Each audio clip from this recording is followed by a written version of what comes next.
Hello, I'm Matt Galloway, and this is the Current Podcast. Becky Scott going to the outside. Becky Scott's going to go against Chepalova. Look at this. Becky Scott's inside. She's got it. Becky Scott, a bronze medal for Canada. Becky Scott has done it for the Canadians. An amazing moment for Canada at the 2002 Olympic Games. And with the call, that is Scott Russell, probably the biggest Olympic fan in this country. He is retiring after close to 40 years at CBC Sports. He's covered 16 Olympic Games. And 10 years ago, in Russia, he even got to carry the torch. I've had this lifelong romance with the Games. I first remember the mini Olympics when I was at a summer camp in Haliburton, Ontario, and we used to have the kerosene torch and the loinclad runner, and it really struck me as something that I always wanted to be involved in some way. And so when it happens, and you really get down to what the flame represents, that spirit of unity, of peace, it's very emotional, I gotta say. Scott Russell is with me in studio now. Good morning. Hi, Matt. That was live on CBC News Network in the lead up to the Games in Sochi. Why do you think you got so choked up there? I don't know why. I do it every time. My colleagues will tell you, Matt, that at a closing ceremony, when the flame goes out, I can't speak because of the emotion. I guess it's because I believe in the Olympics. And the Olympic ideal has everything to do with excellence, respect, and friendship. And I think that ideal is unassailable. So I guess the reason I get emotional is because I really believe in it. You get emotional even now just talking about that. Yeah. I mean, the Games are coming up. They're just around the corner. And the hope is that they will be a kind of a Renaissance Games. You know, we've been through 2 Olympic cycles where the Games existed in sort of a vacuum. There were no fans in the stands, and there wasn't that ability to celebrate humanity the way we normally do at an Olympic gathering. And so Paris has that great hope that it can restore that. And I'm really looking forward to it. This will be your 17th Games? Yeah, 17. And so why, I mean, you're here now not just to talk about the Games, which we will, but also to talk about the fact that you're retiring. Yeah. Why now? I think because it's time for new challenges. You know, I was watching a movie about Steve Prefontaine, the great American runner, died very young. And, you know, one of his great mantras was to give anything less than your best is to sacrifice the gift. And I think you have to consider the fact that you always have to give your best and to maintain your passion for something throughout. But I also have a passion for family. I have a passion for the outdoors. And I have a passion for education, which was my first career. And so I think now, after having a great run at CBC Sports, that it's time for some new challenges. What do you remember about your first Olympic Games? My first Olympic Games were Seoul 1988, and I called tennis. And the premier player in the world on the women's side was Steffi Graf. And I was astounded to watch her play and to call her matches as she completed what was called the Golden Grand Slam. She moved like this giant cat across the baseline in Seoul, and it was a wonder to watch her play. I also remember running back the day that Ben Johnson had won the gold medal in the 100 meters. I was going to say, people don't, with all respect to tennis, I mean, Seoul was not remembered for tennis. It was remembered for Ben Johnson in many ways. Absolutely. Ben Johnson had won, although the balconies had Canadian flags on them, and as I ran by, I mean, I'm not an athlete, but people were congratulating me, Canada, Ben Johnson, way to go, way to go. And it was just this great outpouring of emotion from everybody. You know, went to sleep that night so happy that a Canadian had won the men's 100 meters. Was woken in the middle of the night, a reporter from Reuters in London saying, sorry to wake you up in the middle of the night, Mr. Russell, but I know you're there with the Canadian broadcast team. What do you think about Ben Johnson? And I said, well, it's fantastic that a Canadian has won the men's 100 meters. The entire country is celebrating. It's absolutely a joyous moment for Canadian sport and for all Canadians. And he interrupted me and he said, no, you don't understand. He's tested positive. And it was a huge shock because, Matt, they knew in the West before we knew. We were all asleep. And so there was this great roller coaster on the Olympic stage. And that stuck with me for a long time. We heard that call at the beginning of our conversation of you at the 2002 Olympic Games in Salt Lake, Becky Scott. What did that mean to you, to be part of that? I mean, and what did that moment mean? It was wonderful. I'd followed her career. She's from Vermilion, Alberta. No Canadian had ever won a cross-country skiing medal at the Olympic Games. Jack Sassville was my analyst for that, member of the Canadian Ski Hall of Fame and Museum. Wonderful guy, had coached the Canadian team. And Becky Scott was racing against the best in the world, against the Russians, against the Finns. And here she was in this pursuit race, mad dash to the finish line to win that medal. And we thought it was a bronze medal, and we were ecstatic. And she won the bronze. I mean, again, it's not that you've finished in third place. She won the bronze. She won the bronze medal. And we interviewed her after. Her father, Walter, was jumping in front of the camera. I mean, it was this wildness that went on, but she'd made history. And then follow the story, the two Russians that finished ahead of her, Olga Danilova, Larissa Lazutina, both tested positive. And so 2 years after the fact, Becky Scott was awarded the gold medal on the steps of the Vancouver Art Gallery 2 years after the fact. And what is even greater about Becky Scott is she went on to become this fearless advocate for clean sport, a key member of the World Anti-Doping Agency, steadfast that sport needs to be clean and fair.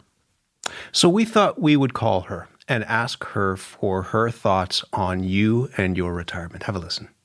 The emotion and the passion and the excitement of both he and Jack Sassville, calling that race was unmatched. Like, I still get choked up when I listen to that. He just got it, he really got it. How hard the sport was, the depth of field, how intensely, incredibly competitive it was, how difficult it was for Canadians, to succeed on the world stage. And he just brought that understanding and that depth of knowledge and that heart to his broadcasting for the sport. And then, beyond that, he, when I did win the medal in 2002, my hometown of Vermilion, which is a little place in northeastern Alberta, hosted a big event, that the whole town came out for, and our mayor invited him to MC and to be and he came to Vermilion to MC this event, in the Vermilion Hockey Arena, and it was so touching, and everybody was so excited that, that Scott Russell came to Vermilion, and so I think that just exemplifies, that there's such an authenticity to the level of care that he brings to the sport and the athletes in particular, and that he was willing to do that for me and for our community was so moving, so touching. Scott Russell, why was it important for you to be there? Oh, she was, I get choked up thinking about it. She was a champion. She was this great contributor to her community, a beacon. And, you can't believe it, Matt, what it was like to see Becky ride in the carriage in Vermilion through the streets and to have her Jackrabbit coaches there, and everybody in the town was there because she had done something great on the international stage. And what a wonderful example she was for so many Canadians. You really admire. One of the things that comes through in the work that you do is you really admire these athletes. I do. What is it about them that you see that you want to shine? That they make a commitment, that this is their life's work. And they do it not only for themselves, they do it to represent their country, their community, and they have great values. I think of Melindy Elmore from Kelowna, BC. And she's 44 years old. And she has qualified to run the Olympic marathon 20 years after she first appeared at the Olympic Games in 2004 as a 1,500-meter runner. She's a mother of 2. She has a busy, busy life. She is an absolute wonder. And for someone to be able to commit themselves to a full life like that, to me, is heroic. You mentioned community. One of the things you always do is you mention the town that the athlete's from. Doesn't matter whether it's a big town, big city, small town. You always mention specifically where they're from. Why is that important to do? I think it's because it's their first connection. These communities nurtured those athletes. Unfailingly, they will say when you speak with them afterwards that the people who get credit for this are my coaches, my parents, the people that were my teammates, the people of my community.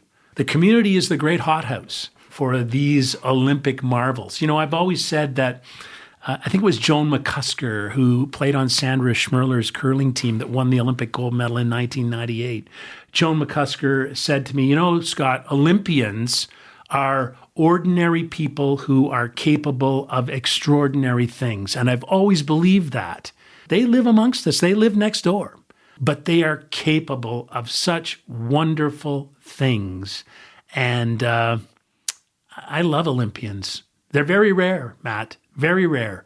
A tiny fraction of the world's population can ever be called Olympian. And once you're called Olympian, you're always an Olympian. You're always an Olympian. You pull this stuff out of your head, these names. I mean, I've seen the briefing books that you have to ingest before the game. It's like, you know, a stack upon stack upon. There's a lot that goes into that, but you just kind of, it lives somewhere in your head. Yeah, and you know what really makes me feel, well, proud and satisfied is to be able to meet these people before they get to the top of the podium. I think it's important to know who they are, where they come from, and kind of follow their story along the way. Not every 4 years either. I mean, You're celebrating them in between those games. Absolutely, absolutely. So I'll take Andre DeGrasse. I remember at the Commonwealth Games trials in advance of the 2014 Commonwealth Games in Glasgow, and I was about to catch my flight on the way back to Toronto. And they came up to me and they said, do you have time for one more interview? He's a young guy from Markham, Ontario. He's not probably going to do very much. But if you could do an interview with him, we'd really appreciate it. I said, absolutely. I got time. I'll make my flight. And in comes Andre DeGrasse. Probably not going to do anything? Is that what somebody said? Somebody said probably not going to do anything. He's going to get a nod from Usain Bolt in that race. Yeah. Look what he turned out to be. And I'm glad that I stayed to do that interview. Wonderful guy. All right, so we want to play one more thing. This is a friend, Mark Tewksbury, great Canadian Olympian, swimmer, former chef de mission for the 2012 Games in London. Oh, Scott's invaluable. Like, I just can't imagine this Canadian amateur, I call it amateur, but so the Olympic sports without him. Listen, the professional sports are such a shiny thing, you know, to go cover those and be on the beat. But to cover Olympic sport, it takes a different kind of person. It takes somebody that's really values-driven, that believes in the movement. And I don't think I've ever met a broadcaster that believes in the Olympic movement and the values and what it stands for more than Scott. Do you see a difference between the two? As he said, the shiny professional sport and what Olympians are doing? I do. Yeah. And it's what Mark said, that the Olympics they're a movement. They're not just a sporting enterprise. They're also a movement which has a set of values, and it has an ideal, which is excellence, respect, and friendship. And yet those values have really been challenged. They sure have. There have been really, really troubling stories about abuse in sport, about corruption, about doping. You had the greatest swimmer of all time, Michael Phelps, this week testifying in the United States, talking about the fact that people who have taken drugs are still competing, and he worries about that level playing field right now. Has that broadly, I want to talk about specifics, but broadly, has that at all shaken your belief in those values? No, Why not? The answer is simply no, because my central belief, Matt, is in the values themselves. I do have issues with the guardians of the movement, and they have to be held to account. So the people that run the Olympic Games are not the Olympic Games. The Olympic Games exist aside from that. They are a concept. And you know what? Sport, the Olympics, is like anything else. You have to break down barriers. You have to weed out the bad that happens. And you have to grow and evolve. And I've always said that sport is like the battering ram of society. We, in sport, will often break down barriers faster and at a greater rate than other aspects of our society. I guess the question is, at what cost? I mean, we had a conversation with Kirsty Duncan, former Minister of Sport, and she talked about how she had tried to raise the alarm bells around what we're all talking about now, which is a culture of abuse, many people believe, in amateur sport in this country. And she was told by members of the government that the focus needs to be on what matters. And she said, what matters? And it was about winning and telling good news stories for the country. And I just wonder whether you worry that the pride that Canadians feel, what we look for and what we want out of those athletes, can create the conditions such that those athletes end up being chewed up by the machine or worse. That it creates the conditions for that kind of abuse that she was trying to highlight. Yeah, and I agree with Kirsty. I do. I agree with Kirsty, and I've met her, and I know what she's trying to focus on, and I believe in that. But there is so much good in sport that you cannot ignore. And I think about the people that we've interviewed for a series we're doing called The Life at these Olympic Games. And they're not the people who we necessarily expect to win all the medals.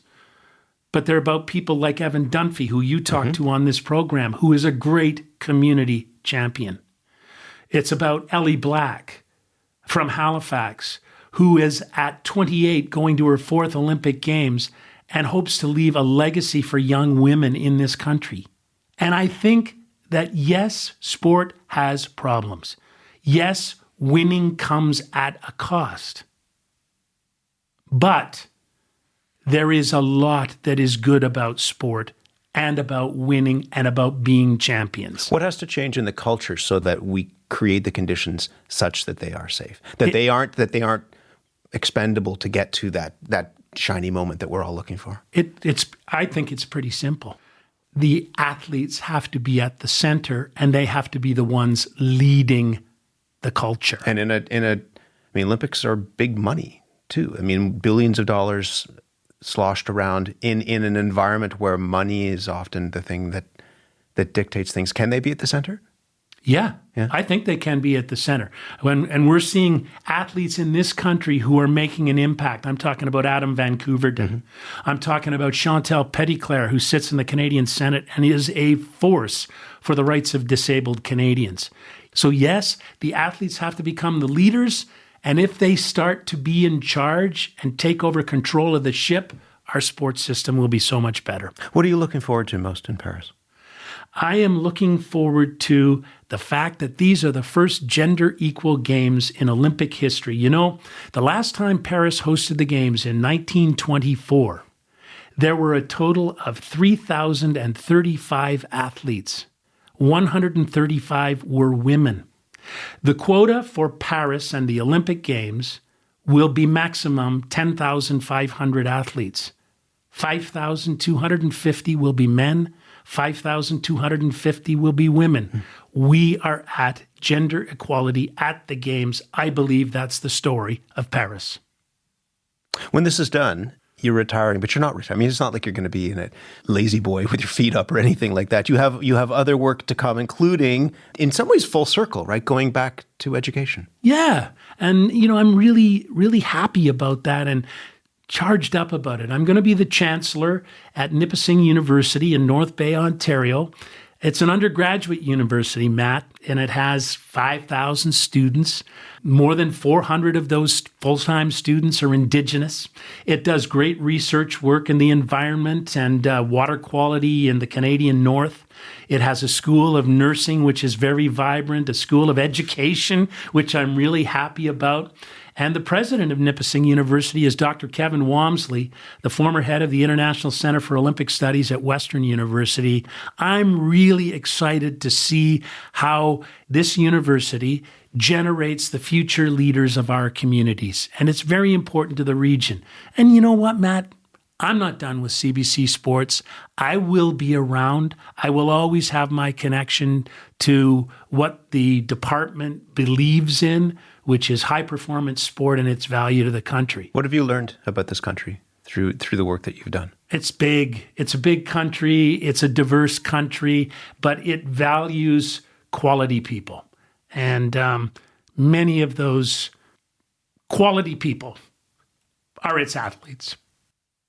It's amazing you still get really caught up in this. This is part of who you are now. That you're still choked up about this. 40 plus years, almost 40 years into doing this work. Yeah, it's you know what? It's a passion project. No doubt about it. Passion project. I love the Olympic Games. We'll be watching you from Paris, and we'll be kind of following along with whatever you do next. Scott, thank you very much. Thanks for having me, Matt. Congratulations on a great career. You bet. Scott Russell of CBC Sports. Starting on the 26th of July, he will be hosting CBC's coverage of the Olympic Games from Paris.